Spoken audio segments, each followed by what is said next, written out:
नमस्कार दोस्तों, मैं संतोष सिंह और आप देख रहे हैं प्राइम भारत। आज हम बात करेंगे दिल्ली बजट की। जो दिल्ली बजट इस बार ऐतिहासिक बजट रहा है।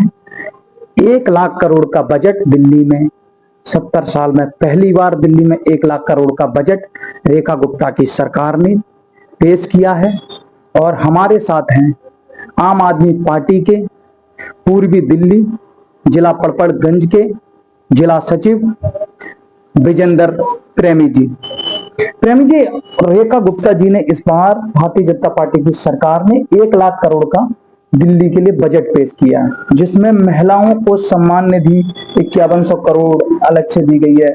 शिक्षा पे बात है, यमुना की सफाई पर बजट खर्च किया जाएगा। आप इस बजट को कैसे देखते हैं? देखिए, 1 लाख करोड़ की जो बात रेखा गुप्ता जी ने कही है विधानसभा में, पूरी हवा हवाई बातें हैं। सीधे शब्दों में कहे तो हवा हवाई बजट है। 5100 करोड़ महिलाओं के सम्मान निधि के बारे में जो बात कही जा रही है, वो तो बड़ी हास्यास्पद की स्थिति हो गई है। चुनाव से पहले भाजपा कहती है हर महिला को दिए जाएंगे पैसे, 2500 रुपए सम्मान राशि।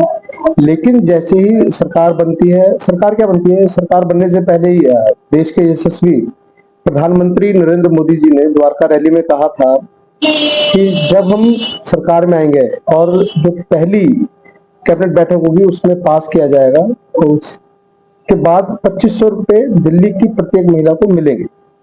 लेकिन जैसे ही सरकार बनती है, पहली कैबिनेट बैठक होती है, उसमें कोई जिक्र नहीं होता है महिला सम्मान निधि का, बल्कि ये जुमलेबाजी करनी शुरू कर दी जाती है कि भाई एक समिति बनाएंगे, समिति इस पर फैसला देगी, तब देखते हैं किस किस को पैसा मिलता है। तो कहीं ना कहीं जो देश के यशस्वी प्रधानमंत्री हैं नरेंद्र मोदी जी, और पूरे विश्व में जिनका डंका बज रहा है, उनका डंका दिल्ली में ना बज जाए, इसकी पूरी तैयारी दिल्ली की जो भारतीय जनता पार्टी की इकाई है उसने की हुई है।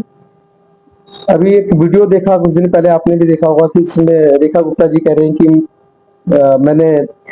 मुझे समय मिला था गृह मंत्री जी अमित शाह जी से मिलने का, मैंने उनको मना कर दिया, मैं नहीं होगी।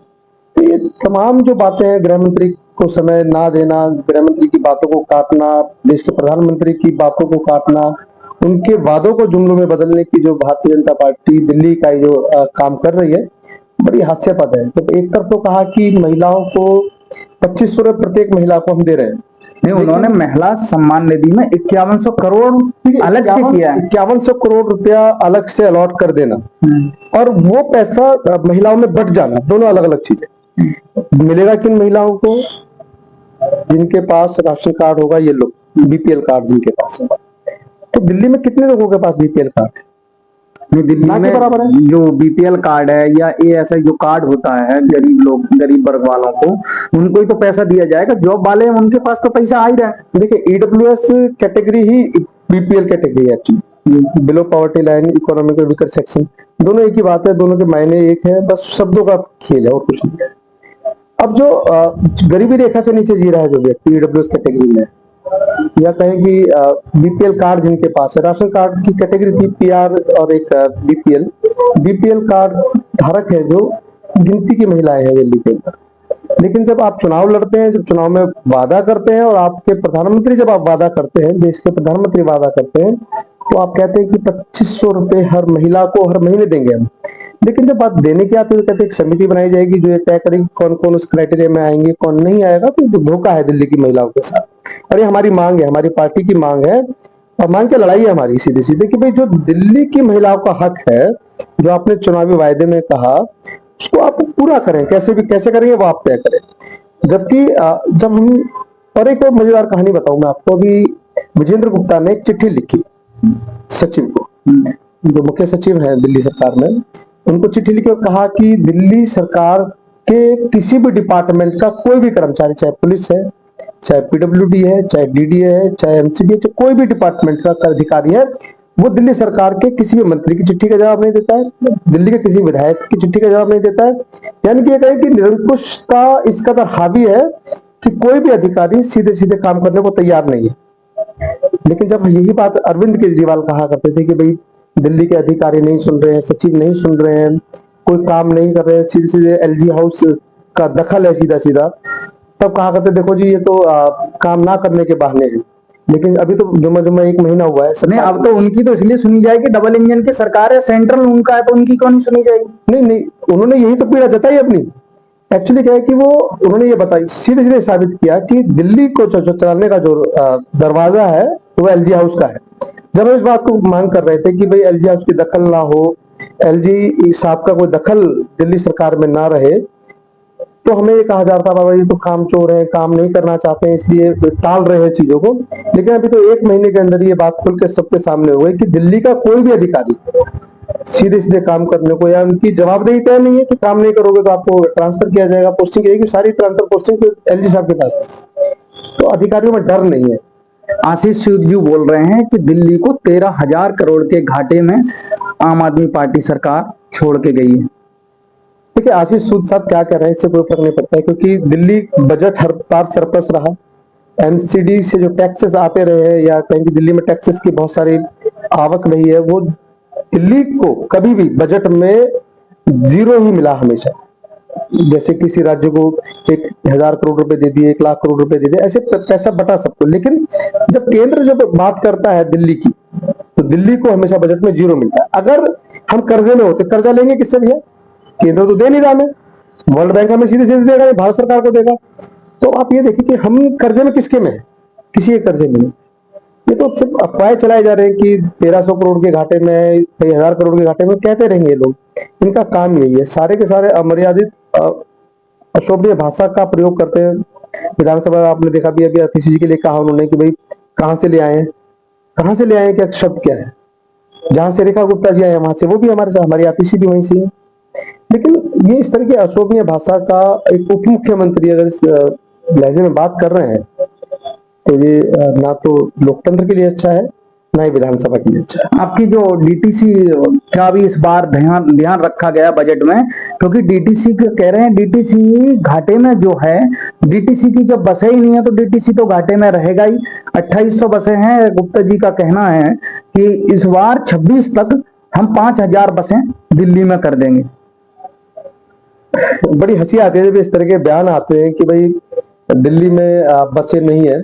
जो बसें नहीं है तो क्या ये जो ट्रांसपोर्टेशन का काम चल रहा है क्या हवा में चल रहा है? लोग हवा में सफर कर रहे हैं। दिल्ली में 1,000 के 2 बार अभी जल्दी जल्दी में ही अरविंद केजरीवाल जी और अभी हमारे ट्रांसपोर्ट मिनिस्टर हुआ करते थे कैलाश गहलोत जी, उन्होंने सबने हरी झंडी दिखा के 1,000 बसें 2 बार बड़े बड़े बेड़े हैं जो शामिल किए गए डीटीसी में इलेक्ट्रिक बसों का। उसके अलावा सीएनजी की तमाम बसें चल रही हैं। अब ये कहें कि बसें नहीं है तो कहना गलत है। दिल्ली मेट्रो दिल्ली के ट्रांसपोर्टेशन का बहुत अहम हिस्सा है। दिल्ली की मैक्सिमम आबादी मेट्रो में चलती है। दिल्ली की बहुत ज्यादा जो आबादी है वो डीटीसी बसों के सहारे चल रही है। क्लस्टर से तो गिनती की है। अगर अब ये कहे जाए कि भाई हम 5,000 बसें करेंगे तो स्वागत योग्य बात है, आप लाए तो सही। कहना और झंडी दिखाना दोनों अलग अलग चीज है। जो आपके सिविल डिफेंस के लड़के होते थे, सिविल डिफेंस के जो सभी लोगों को जो आप केजरीवाल साहब ने जॉब दी थी, उन सिविल डिफेंस वालों को सैलरी नहीं मिली। इस बजट में शायद उनका भी ख्याल नहीं रखा गया है। देखिए अब 1 लाख करोड़ का बजट जो लेकर के आई है सरकार, ये तो इनकी जिम्मेदारी बनती है। मुझे अच्छे से याद है विजेंद्र गुप्ता जी ने कहा था सिविल डिफेंस के जो बस मार्शल्स थे या सिविल डिफेंस के जो कर्मचारी थे दिल्ली में, जिन्होंने कोरोना काल में दिल्ली की सेवा की, कोरोना काल में अपनी जान की परवाह ना करते हुए तमाम दिल्ली वालों को संभाल के रखा, या कहेंगे डिस्पेंसरीज में, हॉस्पिटल्स में मैनेज किया सब चीजों को उन लड़कों ने। उनकी जब तनख्वाह की बात आती है तो एलजी साहब तनख्वाह रोक लेते हैं कि सेक्रेटरीज को आदेश देते हैं कि भाई आगे अब इनको आपने सैलरी नहीं देनी है। अब कोई ना कोई किसी ना किसी पार्टी को वोट करता है। ये तो कोई आम आदमी पार्टी को पसंद करता है, कोई भाजपा को पसंद करता है, कोई कांग्रेस को पसंद करता है। अब मान लीजिए जैसे हिमाचल में भी कांग्रेस की सरकार है, तो क्या भाजपा समर्थित सारे कर्मचारियों को बाहर निकाल दिया जाए सरकारी नौकरियों से, या सरकार या कहीं कि प्राइवेट लिमिटेड जो कंपनी है क्या उसमें सभी भाजपा? सुख जी ने तो बोला है हमको आईएएस आईपीएस की जरूरत ही नहीं, हमारा तो प्रदेश घाटे में चल रहा है। ये तो कांग्रेस सरकार के मुख्यमंत्री बोल चुके हैं, बोला हमारा घाटे में है और मैं तो आईएएस आईपीएस को रखना ही नहीं चाहता। कुछ और कह रहा हूँ, जैसे सिविल डिफेंस का जो डिपार्टमेंट है वो दिल्ली पुलिस का सहयोगी डिपार्टमेंट है। दिल्ली होमगार्ड जैसे वैसे ही सिविल डिफेंस। अगर सहयोगी संस्थान का पैसा एलजी साहब रिलीज नहीं कर रहे हैं तनख्वाह के रूप में, तो आएगा कहां से? अरविंद जी ने कई बार कोशिश की बात करने की, मुलाकात करने की, लेकिन एलजी साहब को शायद ऊपर से आदेश नहीं था, जहां से नियुक्ति होती है उनकी, कि भाई आपने नहीं मिलना है तो नहीं मिले। अब बात करते हैं उनके पैसे देने की, तनख्वाह देने की या रुके हुए पैसे देने की। तो विजेंद्र गुप्ता जी जो माननीय सभापति है अभी दिल्ली विधानसभा के, स्पीकर साहब है, तो उनका एक वीडियो था अभी पीछे देखा मैंने, वायरल भी चल रहा है बजट से पहले। तो उसमें उन्होंने कहा कि हम सभी सिविल डिफेंस वालों को तनख्वाह देंगे, उनको काम पर रखेंगे और उनके जो भी ड्यूज है वो भी क्लियर करेंगे, लेकिन पहले हमारी सरकार बन जाए। चुनावी वादा था उनका। जो 1 लाख करोड़ का बजट अब इन्होंने दिया है, तो शायद उसको भी रखा हो कहीं ना कहीं। तो ये तो अब दिल्ली जो सरकार अभी चला रही है, ये उनकी नीति और नियत पर निर्भर करेगा कि वो सिर्फ क्या, मैं तो सब मैं क्या, मेरी पार्टी है और तमाम दिल्ली वाले इस बात को जानते हैं कि भारतीय जनता पार्टी भारतीय जुमला पार्टी बनकर है। मुख्यमंत्री जी का कहना है कि इन्होंने जो मोहल्ला क्लिनिक बनवाए वो उन्होंने तो काम किया नहीं, लेकिन मैं गारंटी दे रही हूँ कि हॉस्पिटल के जो डॉक्टर होंगे वो जो दवाई लिखेंगे वो प्रधानमंत्री जन औषधि केंद्र से ही दवाई ले सकेंगे। ये हमारी सरकार का वादा है कि प्रधानमंत्री जन औषधि केंद्र से लेंगे, किसी भी प्राइवेट दुकान से दवाई नहीं लेंगे, जो अरविंद केजरीवाल की सरकार में होता रहा है। देखिए यही तो खेल है साहब। अभी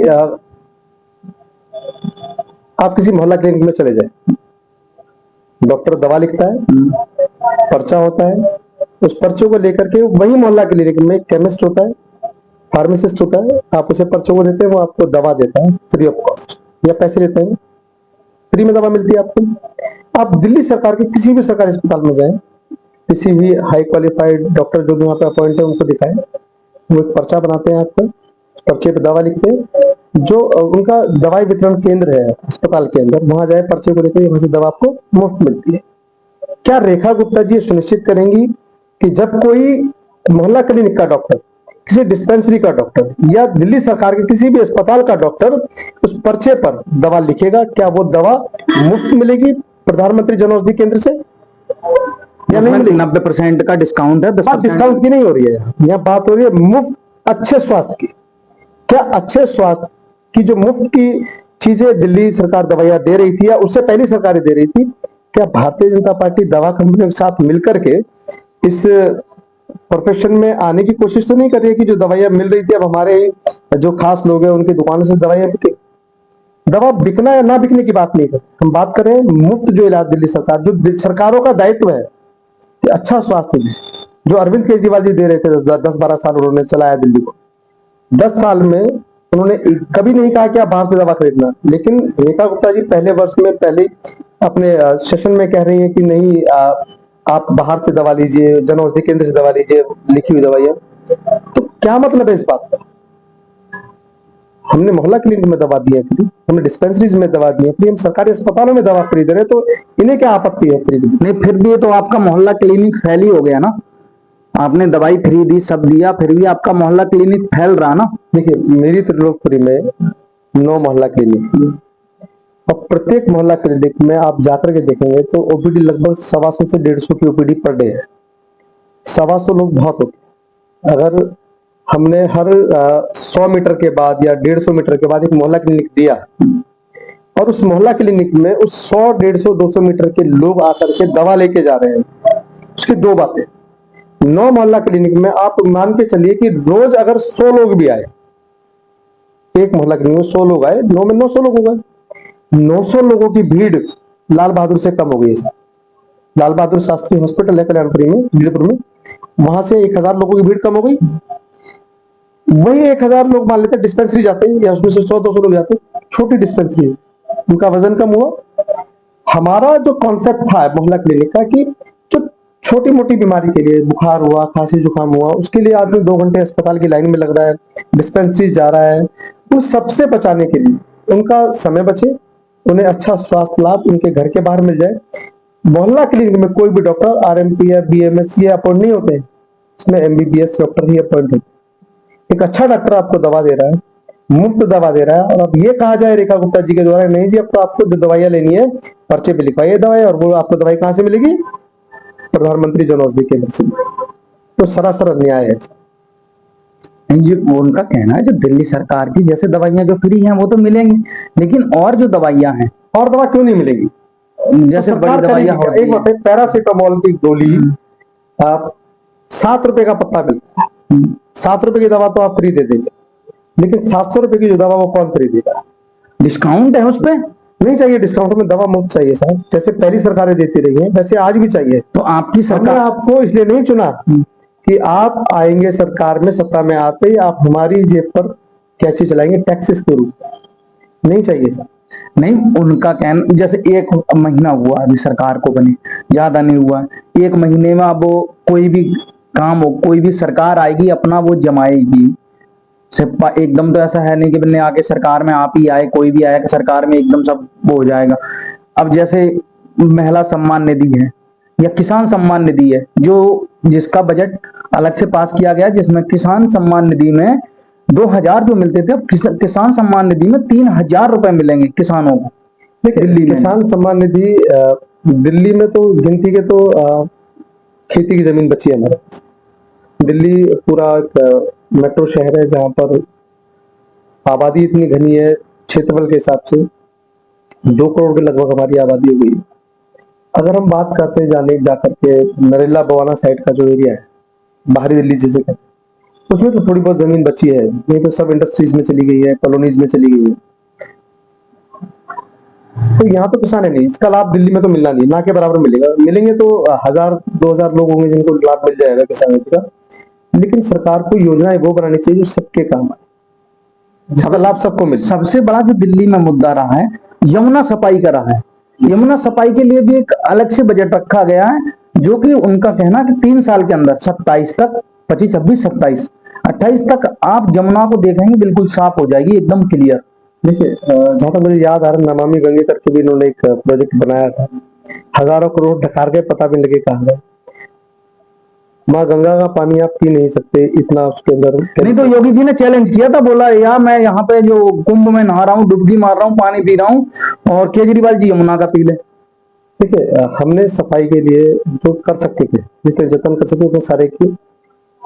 हमारा और अरविंद जी का जो प्लान है वो ये था कि भाई हम एससीपी प्लांट बनाएंगे जगह जगह, वहां पे वाटर ट्रीटमेंट होगा, उसके बाद जमुना में जाएगा, यानी कि पानी को साफ करके तब जमुना जी में छोड़ा जाएगा। यहाँ हमारे पास कोल्डी एसटीपी प्लांट है, यहाँ से पानी साफ होकर के जाता है यमुना जी के लिए, पानी साफ करके उसमें छोड़ा जाता है। लेकिन क्या गंगा जी में ऐसे किया जा रहा है?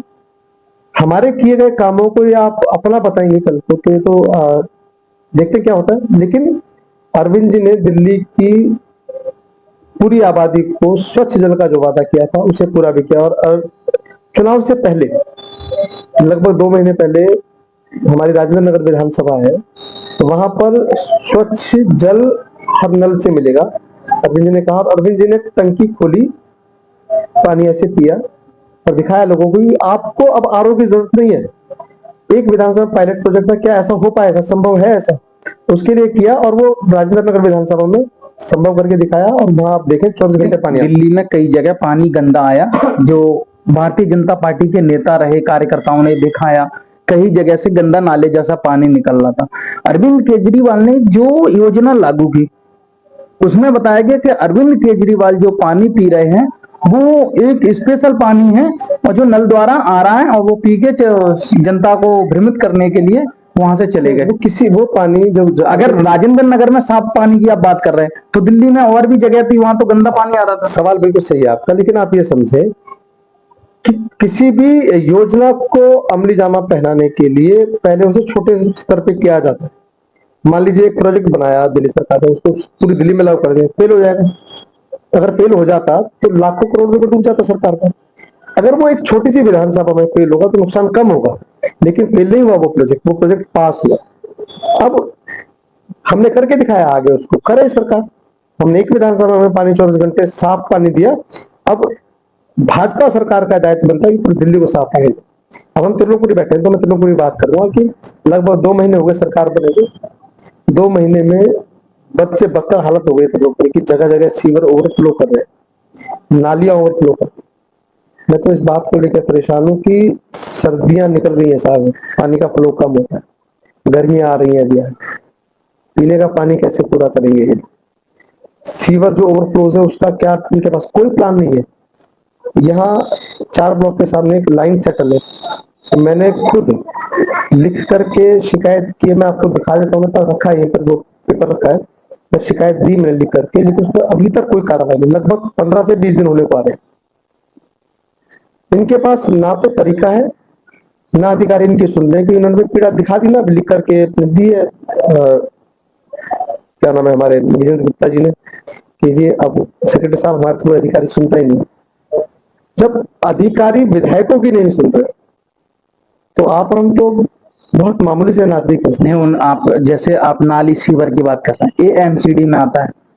एमसीडी आपका है। सीवर दिल्ली सरकार के पास होता है, दिल्ली जल बोर्ड के अंदर काम सीवर और पानी दोनों एक साथ काम करते हैं। दोनों दिल्ली जल बोर्ड के अंतर्गत आते हैं। दिल्ली जल बोर्ड दिल्ली सरकार के अंतर्गत आता है, एमसीडी में नहीं है। तो दिल्ली सरकार के पास जो काम है तो उन्हीं की बात करें।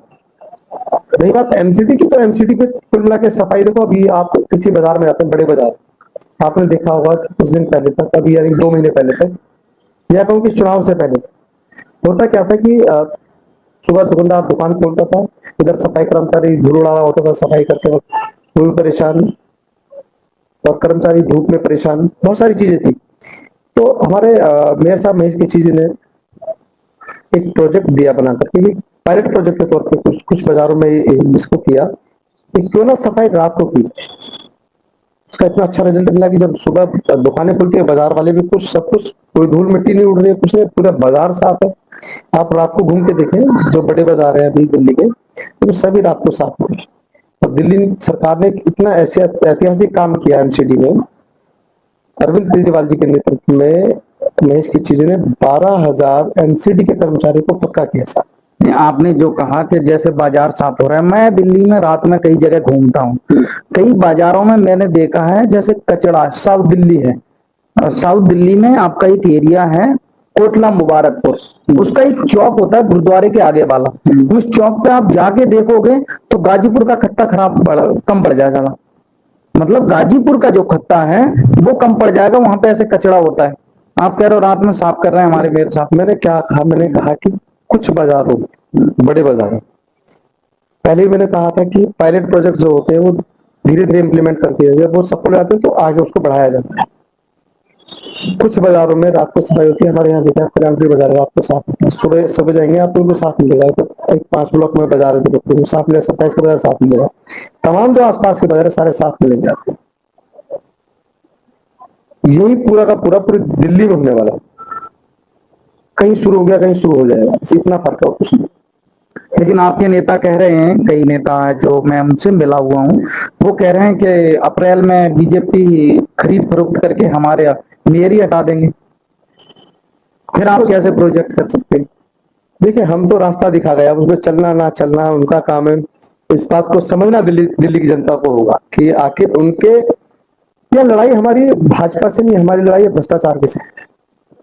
भ्रष्टाचार होगा तो चीजें नहीं होंगी, जब भ्रष्टाचार खत्म हो जाएगा तो सब चीजें ठीक से तो होगी। भ्रष्टाचार का आरोप आप लोगों पर लगा है, सीएजी की रिपोर्ट उन्होंने पेश की है विधानसभा में, और वो शराब घोटाला आप लोगों के पास लगा है, इस वजह से आपका चुनाव चला गया। सीएजी, अच्छा देखो, चुनाव शराब घोटाला क्या कहा जी, एक फ्री बेच गई है, कहा मोदी जी ने। अभी नोएडा में, गाजियाबाद में, पूरे उत्तर प्रदेश में शराब की बोतलें एक से एक फ्री बांटी जा रही है। वो एक है, ठेका चेंज हो गई। नहीं, ठेका चेंज नहीं होने से मतलब नहीं है, मिल रही है या नहीं मिल रही है। उनका कहना है कि अब ठेका जो बचा हुआ है वो चेंज हो गया, नई दारू आएगी। ये नहीं है कि ठेका खत्म होगा, नया इशू होगा, सवाल ये नहीं है। सवाल ये है कि क्या उत्तर प्रदेश में शराब नहीं बांटी जा रही है। तो उनका कहना है कि मैं मान रहा हूँ उस बात को, लेकिन जो आबकारी नीति है, जो आबकारी नीति है उससे कोई फर्क नहीं पड़ रहा है। जो कह रहे हैं वो अभी अब जो ठेके दिए जाएंगे दूसरों को, तो जो पुराना स्टॉक बचा है वो स्टॉक वो खत्म कर रहे हैं। नहीं, ये सब कहने की बात, ये बिल्कुल सेम प्रोसीजर यहाँ था दिल्ली में कि भाई अगर आपने एंड ऑफ द मंथ अगर वो स्टॉक क्लियर नहीं किया तो आपको अगली बार शराब नहीं आएगी आपके ठेके पर। तो उनकी मजबूरी थी, वो अपने आप को कैसे बचा रहे थे। तो दिल्ली सरकार क्या करेगी, दिल्ली सरकार ने तो क्या, तुम 2 बेचो, तुम 4 बेचो, कहा जिसको अपना स्टॉक क्लियर करना बेचेगा, वो प्रॉफिट है, उसको लॉस है, वो समझेगा इस बात की। लेकिन जब बात आती है उत्तर प्रदेश की, तो नई आबकारी नीति की बात करते हैं, नए ठेके आएंगे। मसला ये नहीं है, अगर वो बातें तो अमृत काल में अमृत बट रहा है साहब, और दिल्ली में हुआ तो अपराध हो गया। नहीं, बात आपका नहीं थी कि सीएजी रिपोर्ट में कहीं ये मेंशन नहीं था कि यार कि दिल्ली सरकार ने घोटाले किए, प्रॉफिट्स के लिए था सब कुछ। प्रॉफिट्स दिल्ली सरकार के अकाउंट्स में आएगा, ना कि अरविंद केजरीवाल के अकाउंट में। नहीं तो वो प्रॉफिट आप लोग क्या दे मुझे नहीं पाए ना। क्या कहीं पर ये बात साबित हो पाई कि अरविंद केजरीवाल ने पैसा लिया? मनी ट्रेल मिला कहीं कि अरविंद जी को फलाने सिंह ने पैसे दिए, उसको उसने दिए, पैसा हवा में आया, हवा में उड़ गया? ऐसा कैसे संभव है? नहीं अभी उनपे केस भी हुआ है, वो अप्रैल में उनकी सुनवाई है। सुनिए, एक बात है आपको कि जिस पीएमएलए कानून में अरविंद जी की गिरफ्तारी हुई, मनीष सिसोदिया जी को गिरफ्तार किया गया, वो पहले तो असंवैधानिक तरीके से गिरफ्तार किए गए, क्योंकि वो जो कानून है पीएमएलए वो आतंकवादियों पर, राष्ट्रद्रोह के मामलों में लगाया जाता है। अब बात करते हैं कि आखिर जमानत मिल क्यों गई? क्योंकि जमानत का प्रावधान नहीं है पीएमएलए। अगर सबूतों के अभाव में, सबूत इसलिए नहीं है क्योंकि आपके पास स्थायी नहीं करने के लिए आपने एक धारा के तहत गिरफ्तार किया, जमा कर दिया कि ये लो जी अपने अपराधी लाके रख दिया। लेकिन अपराधी तो तब होंगे तब अपराध साबित होगा। कोर्ट ने कहा कि आप किसी की भी निजी आजादी का हनन नहीं कर सकते सिर्फ जांच के नाम पर। अगर आपके पास सबूत है तो पेश करो, नहीं तो उनको बेल दे। समय दिया गया सीबीआई, ईडी को समय दिया गया, कुछ नहीं जानते। तो अब पीएमएलए कानून में अरविंद केजरीवाल जी बाहर आए, मनीष सिसोदिया जी बाहर आए, ये बहुत बड़ी बात है। अगर सबूत होते कि आपको लगता है कि बिना सबूत के एक नेता को 1 साल, एक नेता को 6 महीने के लगभग इन्होंने जेल में रखा, क्या सबूत होते तो छोड़ देते अरविंद केजरीवाल को? लगता है आपको? नहीं अगर आप नहीं छोड़ते। आपकी सरकार ऐसा नहीं करती, चलो आप कह रहे हो कि हमारे नेता ईमानदार, अगर नहीं करती, आपने जुर्म नहीं किया या मैंने जुर्म नहीं किया, किसी ने नहीं किया, तो हम लोगों को तो पुलिस ने नहीं उठाया, उन दोनों लोगों को, 3 लोगों को, 4 को क्यों उठाया? संजय सिंह, आपके बड़े बड़े नेता संजय सिंह गए, सत्येंद्र जैन गए और केजरीवाल साहब गए, अरविंद मनीष सिसोदिया गए। उस शख्स का नाम है जो भारत की राजनीति को बदलने के लिए आया, बदल दिया है। आज कहीं भी पूरे भारत में चुनाव होता है तो अच्छे स्वास्थ्य शिक्षा के मॉडल की बात शुरू होती है, तो दिल्ली मॉडल से वजह कह रही क्यों? पूरे भारत की जो आबादी है उसका कुछ कुछ अंश दिल्ली की आबादी में मिक्स है।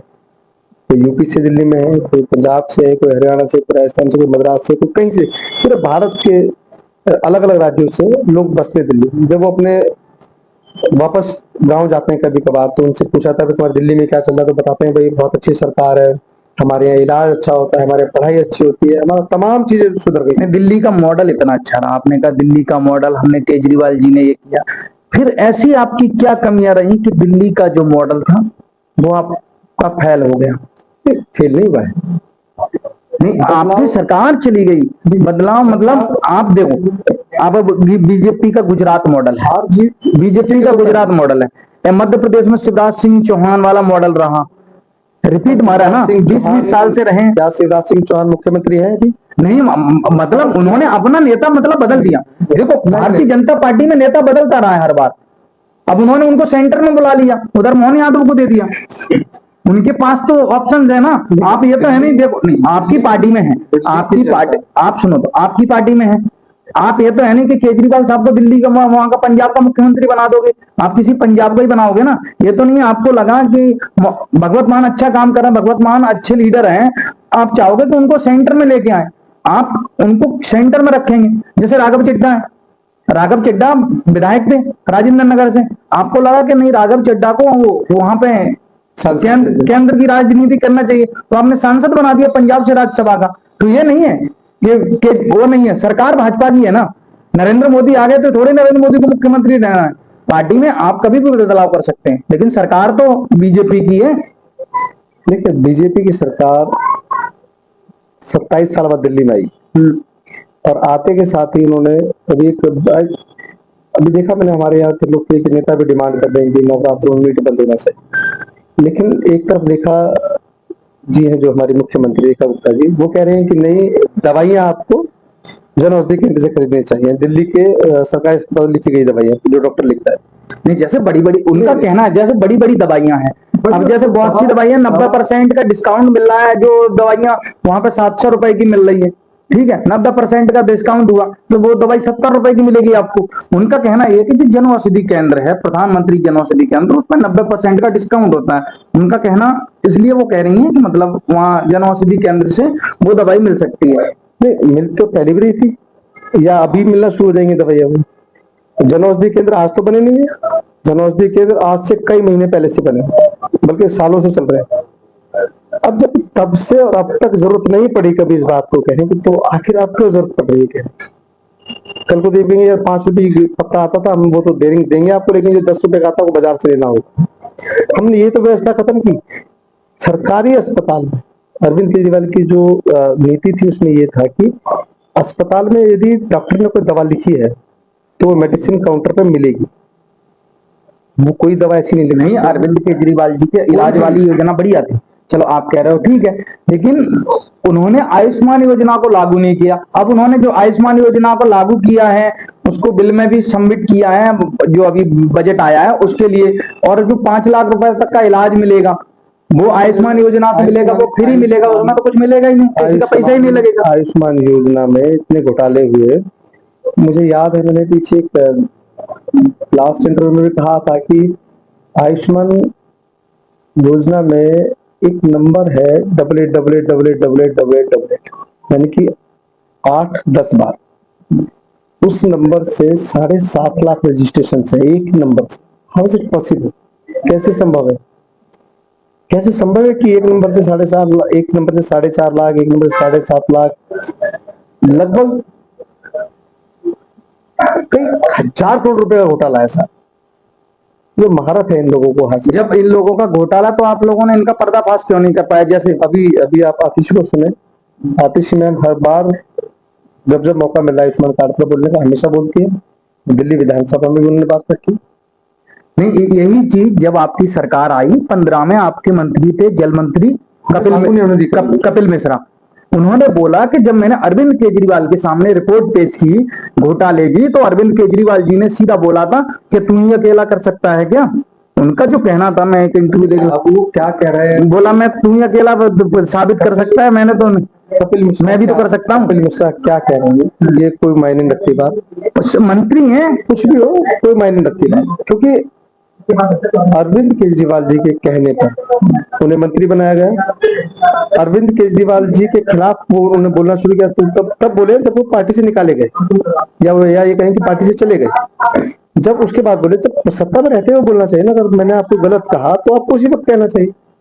आप सत्ता से जाने के बाद कहेंगे फिर तो एक्चुअली भड़ास है अपने निकाल रहा है। नहीं, आपके कई बड़े बड़े नेता हैं जैसे पार्टी छोड़ के गए, ठीक है, उनका भी कहना है कि केजरीवाल साहब बात ही नहीं मानते। नहीं, ये सब आरोप है, वो होता ना क्रिश्चियानी बिल्ली खंबा नोचे, ऐसा कुछ है। तो कह रहे कहते हैं, जैसे भारतीय जनता पार्टी कह रही है हमने जैसे कोई भी योजना ला रहे हैं, हमारी सरकार आई है, धड़ाधड़ योजनाएं हम लागू कर रहे हैं, और जो जनता के बीच में हमारी योजनाएं जा रही है, महिला सम्मान निधि की बात करें या पुजारियों ग्रंथियों की जो बात हो रही थी, तो जिक्र ही नहीं, उसका तो बजट में जिक्र ही नहीं है। ग्रंथियों के लिए बोला है, उन्होंने क्या बोला?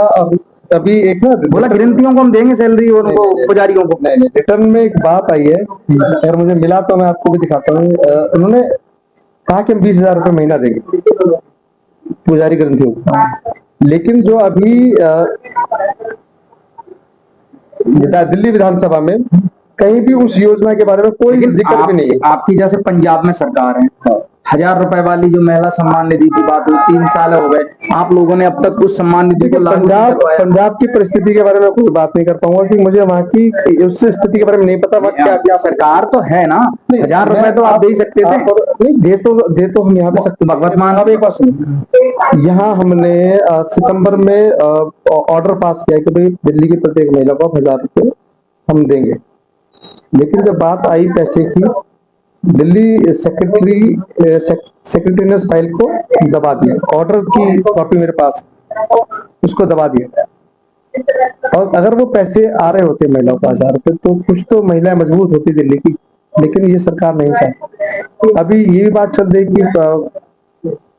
कि क्या बोलते हैं इसको, महिलाओं की जो बस फ्री यात्रा है वो भी बंद करने की बात की जा रही है। बस फ्री यात्रा की बोला है कि जो अच्छी अच्छी योजनाएं हैं, फ्री योजनाएं वाली, जिसका जो जनता लाभ ले रही है, उनका कहना वो योजनाएं चलती रही, जैसे फ्री बस योजना थी, ये चलती रहेगी। जैसे जो भी फ्री योजनाएं वाली अच्छी योजनाएं थी वो चलेंगी, और जो योजनाएं बेकार योजनाएं थी वो योजनाएं भारतीय जनता पार्टी बेकार बंद को करेगी। कैसे जस्टिफाई करेंगे, अच्छी को कैसे जस्टिफाई करेंगे? ये तो सिर्फ बातों को ना उलझाने की कोशिश है। जो योजना सीधे, कोई एक योजना बताओ जिससे कि दिल्ली के आम नागरिक को लाभ ना मिल रहा हो सीधे सीधे। ऐसी कोई योजना नहीं है। हर योजना का किसी को लाभ होता है, किसी को नुकसान होता है। कोई अपने नजरिए से देख रहा होता है, किसी को लगता है कि यार मेरा टैक्स का पैसा जा रहा है ना। आप की जिम्मेदारी है इस राष्ट्र की। अगर आप टैक्स पे कर रहे हैं ना, तो वो टैक्स आपने सरकार को दे दिया, तो सरकार की जिम्मेदारी है कि वो कहाँ लगाएंगे इस पैसे। सरकार ने पैसा आपसे राष्ट्र के निर्माण के लिए लिया, और राष्ट्र का निर्माण किसी के बच्चे को आप पढ़ा रहे हैं। बहुत तरह एक बात बताइए, ये सरकारी स्कूल में बच्चे पढ़ेंगे, कल को कोई डॉक्टर इंजीनियर बनेगा, किसकी सेवा करेगा? वो राष्ट्र की सेवा करेगा। ये तो सरकारी स्कूल में भी बोला गया कि सरकारी स्कूलों में भी आपने 9-9 लाख रुपए के कमरे बनाए हैं। ये सरकारी स्कूल में जो हुए 9-9 लाख रुपए के, और बोला कि जो मजाक आप समझना इस बात को। हमने एक ये कमरा बनाया और हमने इसकी फाइल बना करके जो डिपार्टमेंट ली गई, वो एलजी हाउस के पास जाती है, जी ये स्कूल बन रहा है। क्या वो पहले बिना सोचे समझे एलजी साहब के ऑफिस से साइन करके वापस आ गई? हमारे पास तो अधिकार ही नहीं थे। वो तो परतें खुलेंगी धीरे धीरे भी ना, कि अभी पहले महीने में चिल्ला रहे हैं विजय गुप्ता कि हमारे अधिकारी सुनते नहीं है। वो सुनेगा तो ऊपर से मना नहीं, सुनना ही नहीं है किसी को। क्योंकि बैकडोर जो चाबी है केंद्र ने अपने पास रखी है, और अपने एक नुमाइंदा बैठाया जिसको एलजी के नाम से जाना। एलजी साहब नहीं तो अब तो उनकी डबल इंजन की सरकार है, उनकी तो सुनवाई होगी सर। की सरकार तो फेल हो गई साहब। पटरियां बहुत गली हुई हैं, पहले हफ्ते में उतर गई पटरी से गाड़ी। इसे पटरी से उतरने कहेंगे तो क्या कहेंगे कि कोई बात कही गई अधिकारी मानने को तैयार नहीं। हो गई डबल इंजन की सरकार फेल। डबल इंजन कहने में अच्छा लगता है, लेकिन जब बात कह रहे हैं जब हम ट्रिपल इंजन तैयार करेंगे एनसीडी लेके, तो ट्रिपल इंजन हो जाएगा, रेल हो जाएगी साहब। ये रेल हो जाएगी, पटरी से उतर जाएगी। देखो एमसीडी भी हो जाएगी उनके पास। दिल्ली सरकार है ही। आपकी सरकार जो थी वो आप अपने या तो वादे पूरे नहीं जनता को दिखा पाए। नहीं क्या आपकी नहीं, आप लोगों की ऐसी क्या कमियां रही जो मतलब आप अपना मॉडल नहीं दिखा पाए जनता को, आपको निबट गए? कमियां नहीं होती। हमने कहा हम 2100 देंगे, उन्होंने कहा 2500 देंगे। हमने कहा कि हम बुजुर्गों को पेंशन देंगे, उन्होंने कहा कि हम तो 500 बढ़ाएंगे। लोगों को लगा कि हाँ ये कुछ ज्यादा दे रहे थे, उनकी तरफ से चलेगा कुछ वक्त के लिए, लेकिन हमारा वोट परसेंट नहीं गिरा है। उनको थोड़ा हमसे 1-8% फालतू मिला है। बहुत नेक टू नेक फाइट में हम आगे पीछे हुए, फिर लौट करके आएंगे पूरी ताकत से लौट।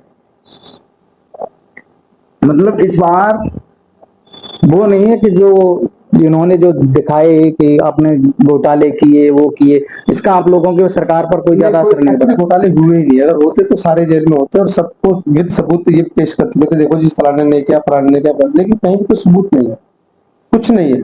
सिर्फ क्या कहेंगे, सीधे सीधे आरोप है, उसके अलावा कुछ नहीं।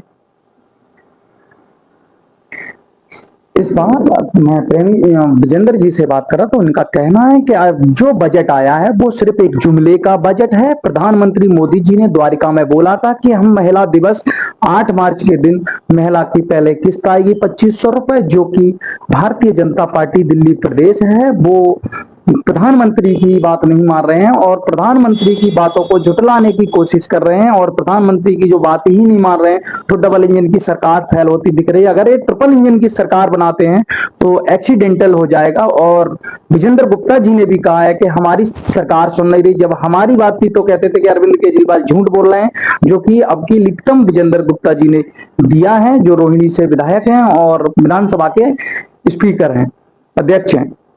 जब उनकी बात नहीं सुन रहे तो हमारी सरकार की तो सुनता कौन? इनकी तो सेंट्रल में सरकार है। और जो बजट है ये जुमले वाला बजट है, और जो 13,000 करोड़ का जो घोटाला दिखा रहे हैं, ये सिर्फ घोटाला और लूट करने के लिए आए हुए हैं, और ये घोटाला और लूट करके भारतीय जनता पार्टी जाएगी। ये कहना है आम आदमी पार्टी के पड़पड़गंज जिला सचिव विजेंद्र प्रेमी जी का। आप देखते रहिए प्राइम भारत।